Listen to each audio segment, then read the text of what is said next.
창세기 25장의 말씀을 읽었습니다만 아브라함의 자녀가 몇 사람일까요? 우리는 흔히 이스마엘과 이삭 둘로만 생각을 하고 있습니다만 사실은 8명이나 됩니다. 오늘 우리가 읽은 본문 바로 앞쪽에 다른 아이들에 대한 이야기가 나오는데요. 사라가 죽은 다음에 아브라함이 그두라라 하는 여인을 두 번째 아내로 맞이하게 되었고 6 자녀를 낳았기 때문입니다. 그 25장 1절로부터 보면 이렇게 되어 있습니다. 아브라함이 후처를 맞이하였으니 그의 이름은 그두라라. 그가 시므란과 역산과 무단과 미디안과 이스박과 수아를 낳고. 그런데 이 6 아이들 가운데에도 사실은 관심을 우리가 끌게 되는 인물이 둘씩이나 있습니다. 그 두 아들이 누군가 하면 역산이라 하는 아들과 미디안이라 하는 아들인데요.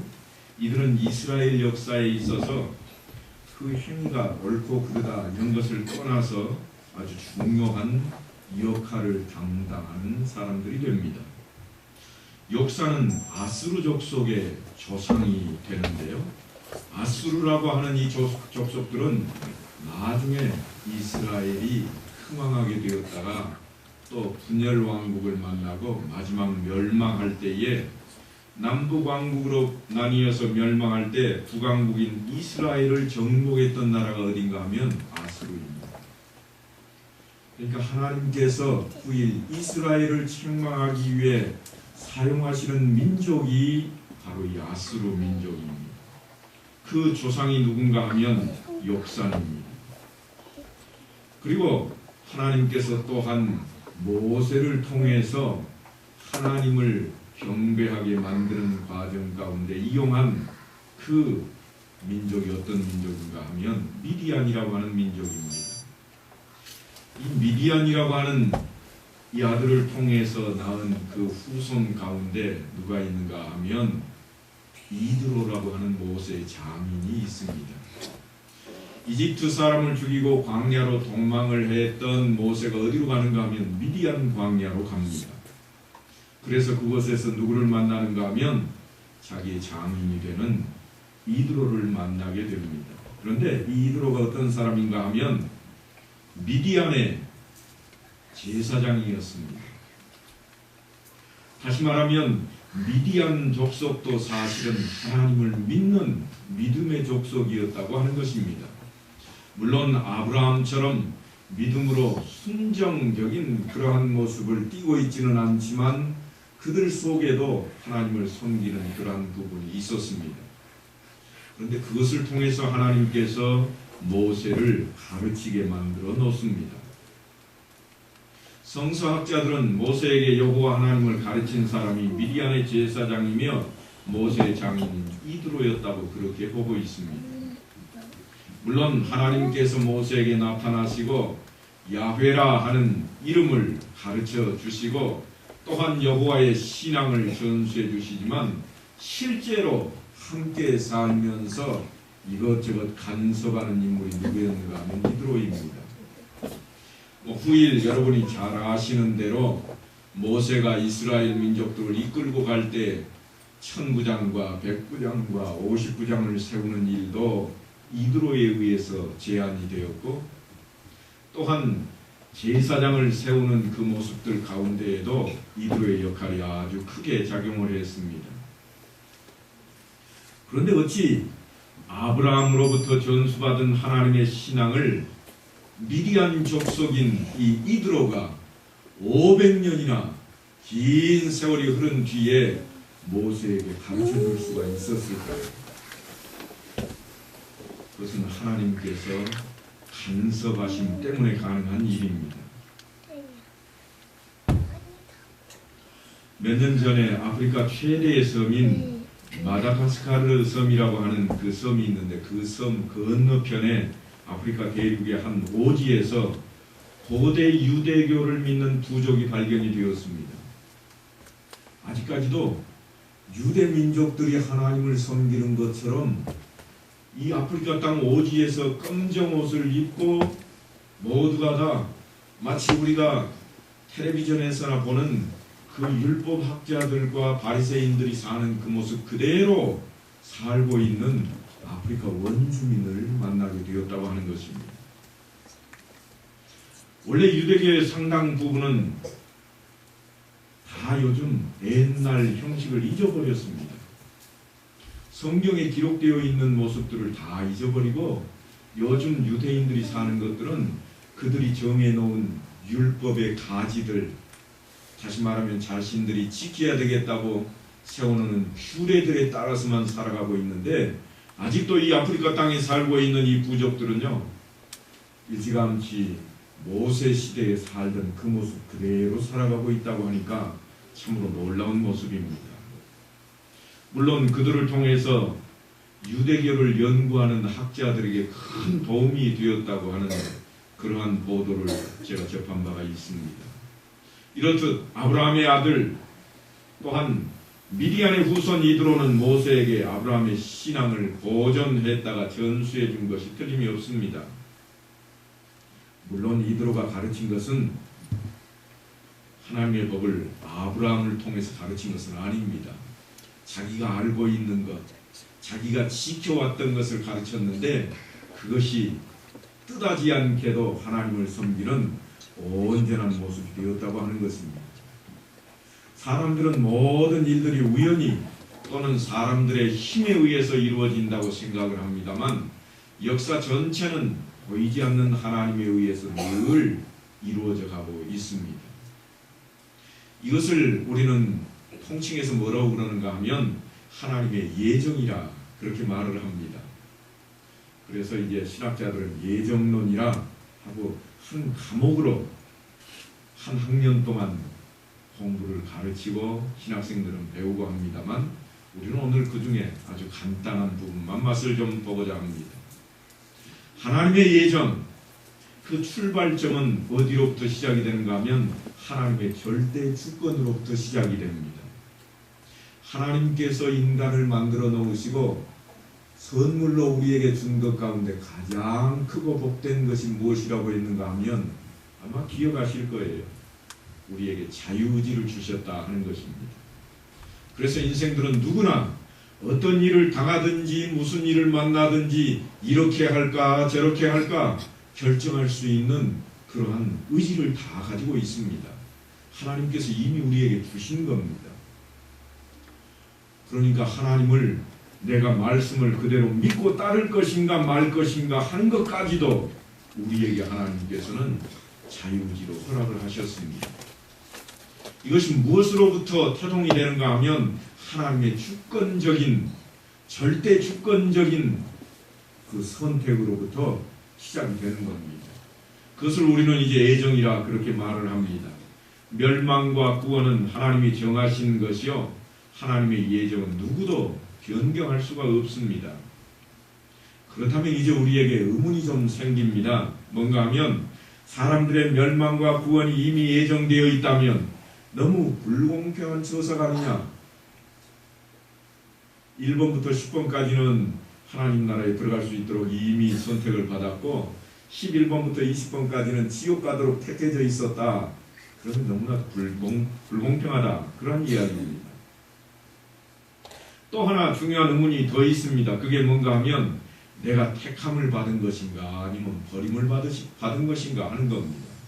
만약 내가 택함을 받았다면 내 멋대로 아무리 엉터리로 살아도 하나님이 이미 택해 놓았으니까 천국에 들어갈 것이고 내가 버림을 이미 받았다면 아무리 열심을 내고 신앙을 가져도 지옥 갈 것 아니냐 하는 것이 우리에게 의문으로 남는 것입니다. 흔히 세례를 받고 교회를 다니면 택함을 받고 구원을 받았다고 우리에게 늘 가르치고 배워왔습니다. 그런데 이것이 너무 단순한 생각이 되어버립니다. 신실한 신앙인으로 자타가 공인했던 사람들 중에도 신앙을 버린 사람들이 너무나 많기 때문입니다. 극단적인 예로요. 구세주를 자처하는 이단의 교주들이 과거에 어떠했는가 하면 신앙이 대단히 좋은 인물들이었습니다. 그 가운데 우리에게 유명한 인물들이 있습니다. 누가 있는가 하면 박태선 씨가 있습니다. 그는 얼마나 신앙이 출중했는지 하나님으로부터 심의 은사까지도 받았던 인물입니다.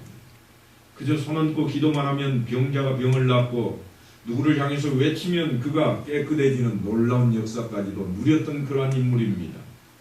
그래서 그가 무슨 생각을 했는가 하면 하나님을 온전히 전해야 되겠다. 그래서 전도관을 만들었습니다. 그런데 전도관을 만든 일로 그는 이단이 되어버리고 맙니다. 자기의 능력을 드러내고 자기를 하나님으로 만드는 일에 앞장서 버리고 말았습니다. 어디 그뿐입니까? 우리가 잘 아는 모교의 교주 문선명 씨도 대표적인 인물입니다. 그도 역시 기독교에서 내놓으라 하면 내놓을 수 있는 인물 가운데 한 사람이었습니다. 그가 성경 공부를 가르칠 때 많은 사람들이 말씀을 듣고 깨닫고 변화되어서 예수 믿는 사람들이 되었습니다. 그가 성경 공부를 가르치기만 하면 그렇게 힘들고 어렵고 정말 캄캄한 속에 있다 온 사람들마저도 그냥 쏙 하나님 내가 믿어야 되겠다 하고 바뀌었다고 하는 겁니다. 특별히 문성면 씨가 성경을 가르칠 때 술 취한 자 중에 28명이나 되는 술 취한 사람들이 한 날 술 마시러 가다가 문을 잘못 열고 들어와가지고 그 성경 공부방에 들어왔습니다. 술집인 줄 알고 들어온 거예요. 그러다가 28명 가운데 27명이 예수 믿기로 작정을 하고 변화되었다는 겁니다. 그 중에 3사람이 목사가 되었습니다. 그러니까 여러분 문선명 씨가 과거에는 대단한 인물이었습니다. 그런데 그도 하나님을 더 잘 섬기겠다고 나섰다가 통일교를 만들고 통일교 교주가 되어버리고 말았습니다. 이들도 한때는 분명히 그리스도인들이었고 특별히 열심을 내고 지목받던 그러한 인물들이었습니다. 그러나 지금은 적그리스도입니다. 주님은 마지막 때에 일어날 여러 가지 현상 중에 하나로 배교하는 자가 나타날 것이라 그렇게 가르치십니다. 예수를 잘 믿는 것처럼 보이다가 배반하는 자가 분명히 나타난다고 증거를 하고 있습니다. 말세가 오면 신앙을 버리고 예수님을 배반할 것이라고 그런 사람들이 많아질 것이라고 친히 말씀을 하십니다. 특별히 예수님의 12제자 가운데 가룟 유다도 예수님을 잘 따르다가 마지막에 예수님을 팔아먹어버리는 배교자가 되었습니다. 그러므로 현재 내가 소속되어 있는 이 안에 우리 그룹 안에 있는 믿음이 좋은 믿음이 좋아지려고 노력하는 사람이라 할지라도 지금까지 말씀을 듣고 보니까 하나님에게 택함을 받았다 아니라고 말할 수 있는 장담할 만한 그러한 거리가 없어져 버렸습니다. 그래서 주님께서는 판단은 너희가 할 것이 아니라 그런 말씀을 하는 겁니다. 오직 우리는 열심을 다하고 책임을 감내할 것이로되 판단은 오직 주께서 하실 것이라고 그런 말씀을 하는 것입니다. 이런 사람들과 또 반대되는 정반대의 사람도 있습니다. 누가 봐도 그 사람은 결코 선택받은 사람이 아닙니다. 망난입니다. 예수 믿는 사람만 보면 쫓아다니면서 행패를 부리고 악을 쓰고 두들겨 패고 난리를 피웁니다. 예배드리는 장소가 있으면 와서 가운데에 들어누워 예방을 놓습니다. 그런데요, 흉악한 일만 도맡아 하던 그런 사람이 마지막에 보니까 뒤늦게 주님 앞으로 돌아온 그런 사람들도 있습니다. 우리나라를 떠들썩하게 했던 김익두 목사님이 그런 인물 가운데 하나입니다. 김익두 하면 평양 시내에서 모르는 사람이 없었답니다. 어떤 사람으로 하는가 하면 깡패 두목으로. 그가 어떤 일을 했는가 하면 골목길에 가만히 누워있다가 사람이 지나가면 자기 발 넘어갔다고 두들겨 패고 이제 넘어갔다고 두들겨 맞았으니까 넘어가지 않고 조심해서 아래쪽으로 돌아가려고 치면 자기 싫어서 돌아간다고 두들겨 패고요. 무조건 두들겨 패서 있는 대로 돈은 다 뺏고 자기 하고 싶은 대로 했던 그러한 인물입니다. 그런데 그 사람이 어찌 예수 믿고 어찌 목사가 될 줄 누구나 꿈이나 꾸었겠습니까? 여러분, 이것은 제가 그냥 들은 이야기를 여러분에게 하는 것이니까 그럴 수 있겠다 그러실 겁니다. 그런데요, 여러분, 성경에서도 그런 모습을 늘 발견을 합니다. 예수님께서 십자가에 못 박혀 죽으실 때에 십자가에 달려있던 한 강도는 평생 동안 악한 짓만 했습니다. 강도입니다. 사람을 죽이고 물건을 탈취해가던 그런 인물입니다. 그래서 최고의 형인 사형을 언도받는데 십자가 형틀에 매달려 죽는 그러한 형을 받았습니다. 그런데요, 그가 숨을 거두기 직전에 뭐라고 그러는가 하면, 주님께 당신의 나라가 임할 때 나를 기억하소서, 이 말 한마디 했다가 주님께로부터요, 네가 나와 함께 낙원에 있으리라, 놀라운 은혜를 받아버립니다. 아주 가장 극적인 하나님의 택함을 받게 되었습니다. 그렇다면 우리에게 주시는 하나님의 예정이 의미하는 바는 과연 무엇일까요? 어떤 사람은 마지막 순간에 택함을 받기도 하고, 어떤 사람은 택함 받은 줄 알았는데 아니기도 하고, 종잡을 수가 없습니다. 그래서 이 하나님의 예정이라고 하는 것은 사실은 그 첫째로 신비라고 하는 겁니다. 하나님의 예정은 그 누구도 알 수가 없습니다. 제가 단에 서서 여러분에게 하나님의 말씀을 증거하고 있지만, 이 단에 서 있는 저조차도 누가 택함을 받았고 누가 택함을 받지 않았는지 결코 알지 못합니다. 그런데 우리는 늘 그것을 알아주는 사람이 잘나 보이잖아요. 그래서 그거 아는 사람만 있으면 쫓아다니는 겁니다. 어느 산에 가면, 어느 기도원에 가면, 어느 집회에 가면 그 사람을 금방 안다더라. 솔깃하게 만듭니다. 하지만 하나님의 예정은 분명히 신비의 세계입니다. 하나님이 하시는 일의 시종을 사람으로 측량할 수 없도록 만들어 놓았다고 전도서 3장 11절에 이미 말씀을 하고 있습니다.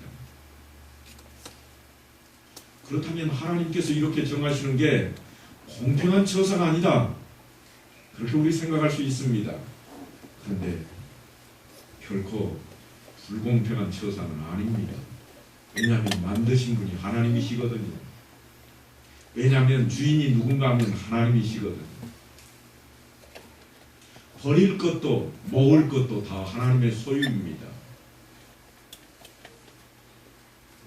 여러분, 흔히 사용하시는 말씀 가운데 그런 거 있잖아요. 요즘은 그렇게 수학을 하는 경우가 없습니다만, 과거의 기록들을 보면 별을 수확할 때에 낫으로 베어다가 뾰족뾰족 튀어나온 것에다가 집어넣어가지고 당기어서 훑어내는 그러한 수확을 했던 시절이 있습니다. 그런데 그 수확을 할 때 보면 어떤 사람은 한 줌에 많은 양을 집어가지고 훑어내는 사람도 있는가 하면, 어떤 사람은 아주 조금 잡아가지고 훑어내기도 합니다. 어떤 것이 옳은 건가요? 어떤 것이 잘못된 것입니까? 사실은 잘못된 것은 없습니다. 왜냐하면요, 훑어내는 데 목적이 있는 거지 많이 가지고 하든 적게 가지고 하든 그 사람 마음이잖아요. 그래서 흔히 쓰는 말이 그렇습니다. 내 마음이지 내 것인데 당신이 무슨 상관이요? 그러잖아요. 하나님께서 지금 그렇게 우리를 향해 말씀합니다. 하나님 왜 나를 택하지 않았습니까? 내 마음이다. 하나님 왜 저 사람은 나보다 훨씬 신앙이 좋은 것 같은데 결국을 보니까 왜 저렇게 갑니까? 내 마음이야. 하나님 그런 말씀이에요. 때로는 우리가 그런 사람을 만나기도 합니다. 작년이던가요? 물론 우리나라 사람은 아닙니다만, 예수를 전하러 세계 각국 가운데 142개국을 돌면서 예수를 전했던 전도의 대단한 인물이 한 사람이 있었습니다. 그런데 그가 마지막 죽으면서 뭐라고 외치고 갔는가 하면요, 예수는 죽었다. 그렇게 외치고 죽었습니다. 그래서 한간에 떠들썩했습니다. 아니 예수를 전하던 선교사, 우리말로 하면 아주 대단한 선교사입니다. 복음 집회를 하던 그런 집회 대단히 놀라운 우리식으로 하자면 아주 은혜가 넘쳐나는 목사님이었습니다. 그런데 그가 죽으면서 한마디가 예수는 죽었다. 그리고 세상을 떠났습니다. 예수를 믿지 않는 사람들은 호기를 만났습니다. 그래서 뭐라고 그랬는가 하면 너희들이 아끼는 학자가 예수는 죽었다고 그렇게 고백하고 가지 않았느냐? 그러니까 사실은요, 하나님께서 그를 택하셨든 버리셨든 우리가 상관할 수 없는 것이라고 하는 겁니다. 이게 바로 예정이라고 하는 겁니다. 따라서 하나님의 예정을 말할 때 요구되는 것은 하나님께 대한 절대적인 경외심과 절대 복종의 겸손한 마음, 그 두 가지뿐입니다. 이제 이쯤 가면요, 우리에게 이제 마음속에 이런 게 생겨요. 그럼 목사님 날 보고 예수를 믿으라는 거예요. 뭐 말라는 거예요. 잘 믿어도 지옥 갈 사람 지옥 가고 못 믿어도 천국 갈 사람 천국 가면 내가 믿어야 되겠어, 말아야 되겠어, 이런 생각 가지실 거예요. 하나님 편에서는 인간이 선택을 받은 자와 멸망당한 자로 나뉘어지지만 우리 사람 편에서는요, 하나님의 은혜를 겸손히 수용하는 사람과 거부하는 사람으로 나뉜다고 하는 것입니다.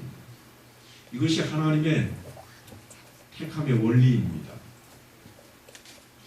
하나님 편에서만 바라보시는 것이 아니고 하나님 편에서 바라보실 때에는 이쪽은 택한 백성들이라 그리고 저쪽은 버린 백성들이라 하고 정해져 있지만 우리 인생들 편에서 바라볼 때에는 그게 그렇게 결정나는 게 아니고요.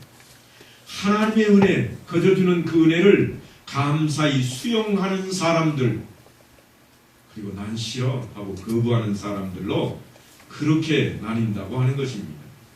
이것이 예정에 대한 놀라운 해석법 중에 하나입니다. 하나님께서 이미 예정하실 때에 수용할 자와 수용하지 않을 자로 만들어 놓으셨다고 하는 것입니다. 그렇게 되고 보니까 이제 우리에게 희망이 생겼습니다. 뭔가 하면 나는 거부하지 않았다. 나는 예수 믿으라고 그럴 때 잘 믿었다. 오케이, 이제 나는 됐어. 이런 생각이 들잖아요. 하나님께서는 세상과 사람을 모두 선하게 창조를 하셨습니다. 창조하실 때는 하나님께서 보시고 늘 기분이 좋으셨습니다. 만족하셨습니다. 그리고 우리 인생들에게는 자유의지라고 하는 특별 선물까지 주셨습니다. 그 자유의지는 하나님의 사명을 수행하는 데 사용하라고 하는 것이었습니다. 자유의지를 잘 사용하면 자유롭게 되고 다양하게 되고 창의적으로 되고 풍성하게 되며 아름답고 깔끔하게 맡은 일을 행할 수가 있게 될 것입니다. 그런데 이 자유의지를 인생들이 잘못 사용해버리고 말았습니다. 그게 뭔가 하면 사탄의 유혹에 빠져버려서 하나님의 계획을 해방하는 데 이것을 써버리고 말았습니다. 그래서 아담이 타락한 이래로 모든 사람들이 다 어둠 속에 들어가서 사탄의 하수로 전락해버리고 말았던 것입니다. 거기에는 예외가 없었습니다. 사람을 그대로 놔두면 이제는 모두가 다 멸망할 수밖에 없게 되어버린 겁니다. 그런데 하나님께서 우리 인생들을 만드실 때부터 하나님의 형상대로 창조하시고 사랑하셨기 때문에 사람들을 멸망할 그대로 방치해 둘 수가 없었습니다. 그래서 그들을 구원하기 위해 계속해서 사람들을 부르신 겁니다. 선지자를 통해서 부르시기도 하고 하나님께서 세운 택함받은 자들을 통해서 부르시기도 했습니다. 때로는 노아를 통해서 부르시고 때로는 아브라함을 통해서 부르시고 이삭을 통해서 부르신 겁니다. 왜냐하면 나머지 사람들은 하나님을 다 거부했기 때문입니다. 아까도 말씀드렸지만 예정교리라고 하는 것이 하나님 편에서 보면 택한 자와 또한 택하지 않은 자로 그렇게 나누어지지만 우리 인간들 편에서 하나님을 바라보면 어떤 모습인가 하면 하나님의 말씀에 수용하는 사람과 거부하는 사람이라고 하는 겁니다. 하나님께서는 노아를 통해서 홍수로 지면을 쓸어버리겠다고 말씀을 합니다. 그리고 그 홍수를 통해서 쓸어버릴 때에 하나님께서 방주를 만들게 하시고 방주에 오른 사람, 방주에 오른 모든 생물은 살 것이라 그렇게 말씀을 합니다. 세상 사람들은 다 그 소식을 들었습니다. 그리고 노아를 바라다 봤습니다. 저놈 미친놈 그렇게 내다봤습니다. 그러다 전국에는 어떻게 됐는가 하면 미친 사람만 살고 제대로 된 사람들은 다 죽었습니다. 그것이 신앙입니다. 세상 사람들이 우리를 향해서 늘 하는 얘기가 그런 얘기입니다. 예수에 미쳤다. 완전히 저 사람들 미친 사람들이야. 맞는 말씀입니다. 그런데요, 세상에서 오직 살 수 있는 사람은 미친 사람들 뿐입니다. 노아의 때에도 미친 사람만 살았듯이 오늘날도 여전히 예수를 통해서 미친 사람들만 천국을 갖게 되는 것입니다. 우리는 늘 왜 저는 구원을 받고 저 사람들은 구원을 받지 못합니까? 너무 불공평하지 않습니까? 하고 외칠 수 있습니다만 원래 나를 포함한 모든 사람들은 다 멸망당해야 오는 것입니다. 다 죽을 수밖에 없습니다. 그런데 하나님께서 예수 그리스도를 십자가에 못 박혀 죽게까지 하시고서 나를 그 악의 구렁텅이에서 건져내신 겁니다. 그러니까 하나님의 예정 앞에서는 우리에게 불평과 불만이 아니라 오직 감사만 있을 뿐인 것입니다. 이것을 향해서 이제 우리는 성경을 통해서 우리가 찾아보는 것이 무엇인가 하면 하나님의 예정은 신앙 고백을 통해서 일어난다. 이렇게 표현할 수가 있습니다. 베드로가 신앙 고백을 했듯이 또한 다윗이 신앙 고백을 했듯이 그 신앙 고백을 통해서 하나님께 택함 받은 자로 그렇게 하나님의 말씀을 수용하는 자로 드러난다고 하는 것입니다. 물론 베드로도 물론 다윗도 잘못을 합니다. 죄를 짓습니다. 쓰러지기도 합니다. 어려움을 당하기도 합니다. 그러나 하나님께 택함을 받고 그들이 여전히 하나님 앞에 있게 된 것은 오직 하나 그들의 신앙 고백 때문인 것입니다. 하나님의 말씀의 수용입니다.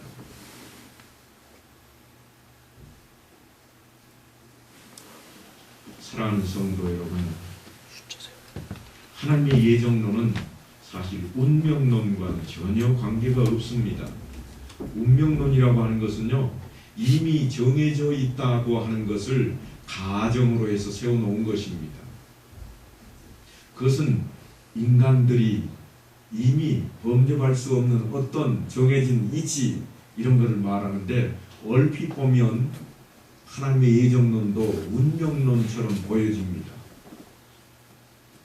그러나 그렇지 않은 것이 성경을 통해서 늘 우리에게 보여집니다. 왜인가 하면요, 히스기야가 기도할 때 하나님께서 그의 생명을 연장해 주십니다. 그런데 그 본문 앞쪽을 보면 뭐라고 그랬는가 하면 하나님께서 반드시 그가 죽을 것이라 그랬습니다. 이미 하나님께서 버렸다는 이야기입니다. 그런데 어찌 연장이 됩니까? 다시 말하면 운명은 정해져 있다 하는 것은 이치에 맞지 않음을 성경에서조차 우리에게 알려주고 있습니다. 그러니까 예정론과 운명론은 일치하지를 않습니다.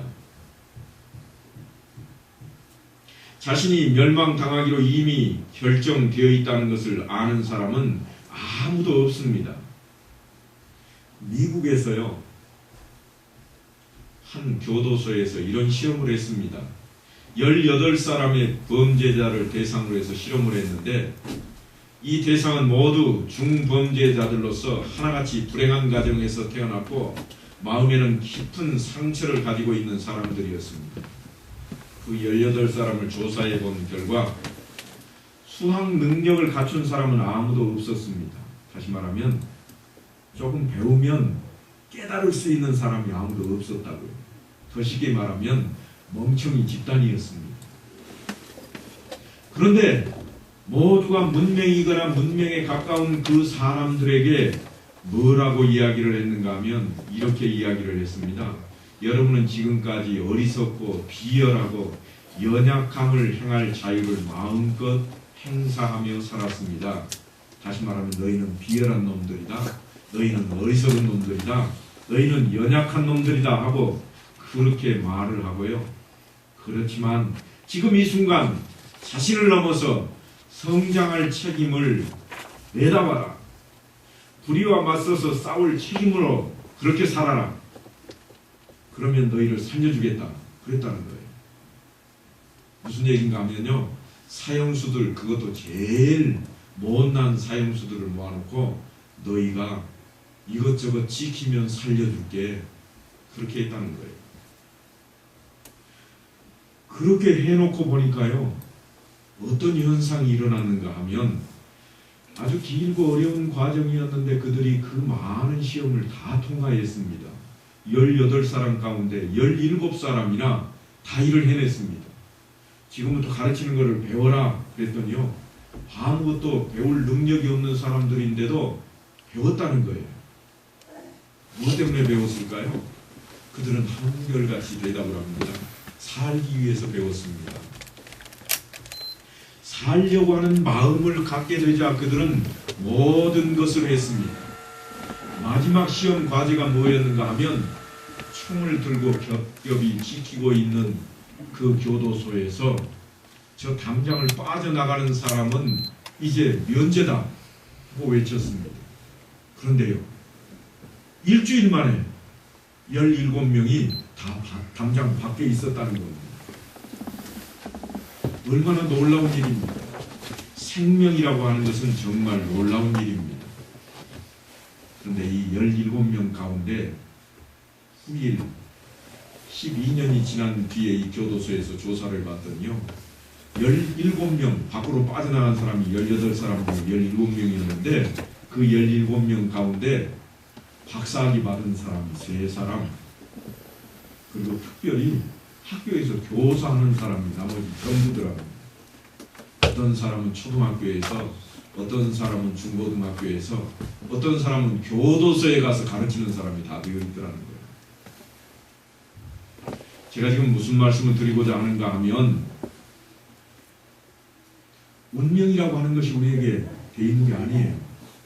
조금 더 쉽게 말씀을 드릴까요? 팔자소관이 아니라고요, 여러분. 아이고 이놈의 팔자, 그런 말씀도 이제 하지 마세요. 네 팔자가 센가봐. 그 못 사는 딸 보고 네 팔자 세다고 그러지 마세요. 정해져 있지 않습니다. 팔자가 아니라는 이야기. 하나님의 예정론은 그러한 의미의 예정이 아닙니다. 아브라함은 자신의 생애를 정리하면서 이삭에게 모든 소유를 상속합니다. 그리고 나머지 자녀들에게도 각각 재물을 주어서 이삭으로부터 멀리 떨어지게 만들어 놓습니다. 언뜻 보면 아브라함이 이삭만 편애하는 것처럼 그렇게 보여집니다만 사실은 그런 것이 아닙니다. 이삭은 아브라함에게 그 믿음의 불씨를 이어받는 사람이었습니다. 다른 아들들은요, 믿음으로 살지 않는 거예요. 하나님을 수용하지 않는 겁니다. 물론 후일 미디안의 조상이 된 사람도 또 아수르의 조상이 된 사람도 아브라함의 아들 가운데 있었습니다만 당대의 그 아들들은 결코 하나님을 인정하지 않았습니다. 그래서 아브라함이 내린 조치가 뭔가 하면 이삭만 가나안에 남기고 나머지는 다 멀리 내보냅니다. 재물을 주어서 내보냅니다. 오늘날 우리들에게도 전해지는 수칙이 하나 있습니다. 그게 뭔가 하면 내 자녀들 결혼시킬 때에는 믿는 가정에 보내고 믿는 가정에서 데려오라 하는 것이 바로 이 수칙입니다. 잠시 내보내는 것 같아도 내보냄을 당하면 여지없이 유혹에 넘어가 버리고 말 것이기 때문입니다. 비록 그들이 하나님을 믿는다고 외칠지라도 여전히 그들의 삶은 변질되어 버리고 말 것입니다. 아브라함은 175세의 생애를 마감하고 하나님 품으로 돌아갑니다. 본토 친척 아비집을 떠날 때, 하란을 떠날 때가 그가 몇 살인가 하면 75세였습니다. 그러니까 100년이라고 하는 긴 세월 동안 하나님의 은혜로 살다가 이제 세상을 떠나게 되었습니다. 그가 세상을 떠나면서 마지막으로 지키고자 했던 것이 무엇인가 하면 이삭이었습니다. 왜냐하면 하나님의 뜻을 지키기 위함입니다. 다른 것이 아닙니다. 재산을 지키기 위한 것도 아니고 오직 대를 이어야 되겠다 그런 것도 아닙니다. 오직 하나님을 지키자. 하나님을 지키기 위해서는 이삭이라 그렇게 결정을 했고 다른 자녀들에게는 다 몫을 주어서 멀리 내보냅니다. 과연 우리에게는 어떤 일들이 있습니까? 내가 살아가는 이 삶 가운데 내 안에 가지고 있는 많은 생각들, 내 자녀들만 생각하지 마십시오. 내 안에 있는 생각도 바로 이와 같아야 됩니다. 나의 많은 생각들이 있을 것입니다. 그 생각들 중에는 하나님을 따르고 하나님을 향한 생각도 있지만 하나님을 거부하고 하나님을 멀리 떠나는 생각도 있을 것입니다. 우리는 오늘날 내 자신을 돌아보면서 내 안에 있는 생각마저도 하나님을 향하고 하나님을 수용하는 생각들은 중심에 세우고 나머지들은 멀리 좀 내쫓아야 됩니다. 그것이 우리가 지켜야 할 하나님의 예정론입니다. 그것이 우리가 수용하는 단계로 들어서면 하나님께 택함받은 자라 그렇게 명함을 받게 될 것이요, 거부하는 자로 드러나면 하나님께서 버림받은 자라 그러한 이름으로 쫓겨나게 될 것입니다. 하나님의 예정론은 무기력과 유혹에 노출되어 있는 모든 사람에게 선한 동기를 부여해서 끝없이 분발하게 하는 하나님의 신비의 능력입니다. 죽을 수밖에 없는 사형수가 살겠다고 뛰쳐나오는 것과 같습니다. 하나님의 말씀을 수용하고 나아가는 자라면 틀림없이 하나님께서 택한 백성으로 하나님 나라에 들어갈 것이기 때문입니다. 사도 바울도 이렇게 말씀을 합니다. 창세전에 그리스도 안에서 우리를 택하사 우리로 사랑 안에서 그 앞에 거룩하고 흠이 없게 하시려고 그 기쁘신 뜻대로 우리를 예정하사 예수 그리스도로 말미암아 자기 아들들이 되게 하셨다. 틀림없이 그렇습니다. 예수 그리스도를 통해서 우리를 구원하여 내신 그 하나님은, 예수 그리스도를 통해서 우리로 하나님의 자녀를 삼으신 그 하나님은 일찌감치 우리를 택하신 분입니다. 과연 여러분은 하나님의 말씀에 어떻게 반응을 하고 계십니까? 혹 거부하고 계시지는 않습니까? 만약 여러분이 동의합니다 라고 대답을 하신다면 아주 좋은 선택을 하신 것입니다. 왜냐하면 이 믿음은 하나님의 말씀에 동의이기 때문입니다. 어떤 상황에서도 하나님의 말씀에 동의하는 것, 어떤 환경 중에도 하나님의 말씀대로 살겠다고 나서는 것, 이것이 믿음일 뿐만 아니라 하나님께서 택하신 예정의 모습이기 때문입니다. 하나 원하기는 이제 모두가 그런 사람이 되어서 마침내 하나님의 은혜를 찬미하는 그런 자녀로 세상을 살아갈 수 있기를 간절히 축원합니다.